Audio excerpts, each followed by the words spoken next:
Assalamualaikum warahmatullahi wabarakatuh. Saya perwakilan dari kelompok sebelah akan mengumpulkan tugas mata kuliah Bahasa Indonesia dosen pengampu Ibu Nur Fitri Nur Amalia MPD dengan tema resensi. Resensi akan dijelaskan oleh saya hal-hal yang harus diperhatikan dalam membuat resensi dan kriteria penulisan resensi dijelaskan oleh teman saya Zainabul Ainiyah. Langkah-langkah praktis membuat resensi dan tujuan resensi dijelaskan oleh teman saya yaitu Syarifatul Aini. Saya Alda Amurita Azza dari Prodi PGMI Fakultas Tarbiyah Universitas Zainul Hasan Genggong akan menerangkan tentang pengertian resensi. Resensi adalah pertimbangan buku, pembicaraan buku, atau ulasan buku atau dengan bahasa yang agak modern berarti membedah, menganalisis, dan mencari inti buku. Resensi buku adalah sepenuhnya ulasan kita pembaca terhadap isi buku. Metode penulisan dengan menyertakan identitas buku yang terdiri dari judul buku, judul asli, dan nama penerjemah, nama penulis, nama editor, edisi cetakan, tahun terbit, dan tebal halaman. Saya Zainabul Ainiyah,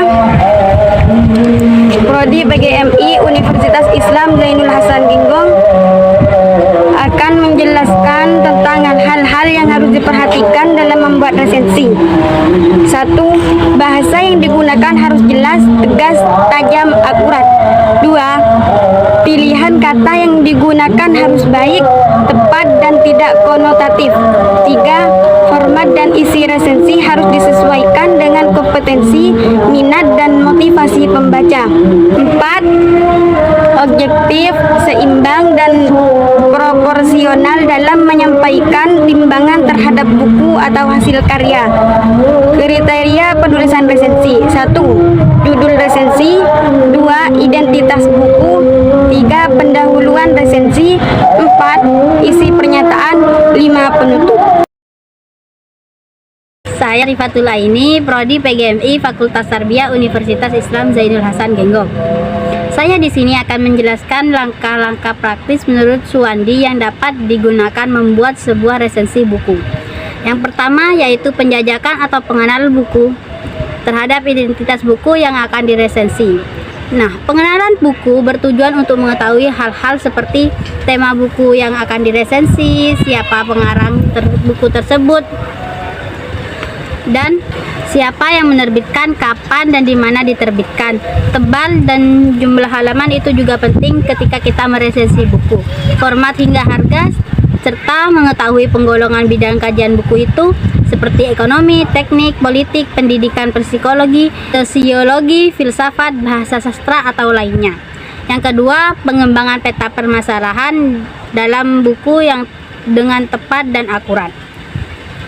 Pengembangan peta permasalahan perlu dipahami dengan tepat dan akurat agar isi buku yang diresensi menjadi tulisan yang terstruktur sesuai dengan isi buku. 3. Menentukan sikap atau penulisan buku.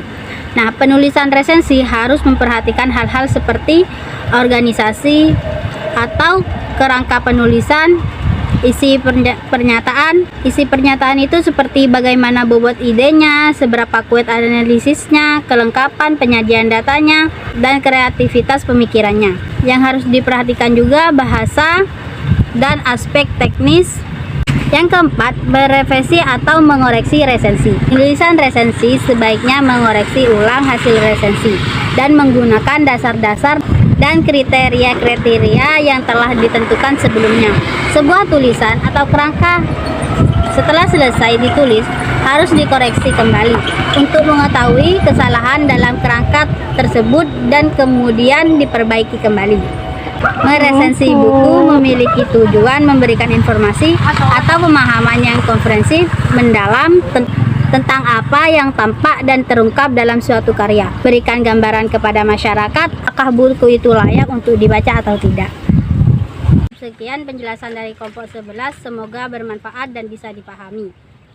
Saya Syarifatul Aini berterima kasih telah menonton video kami. Assalamualaikum warahmatullahi wabarakatuh.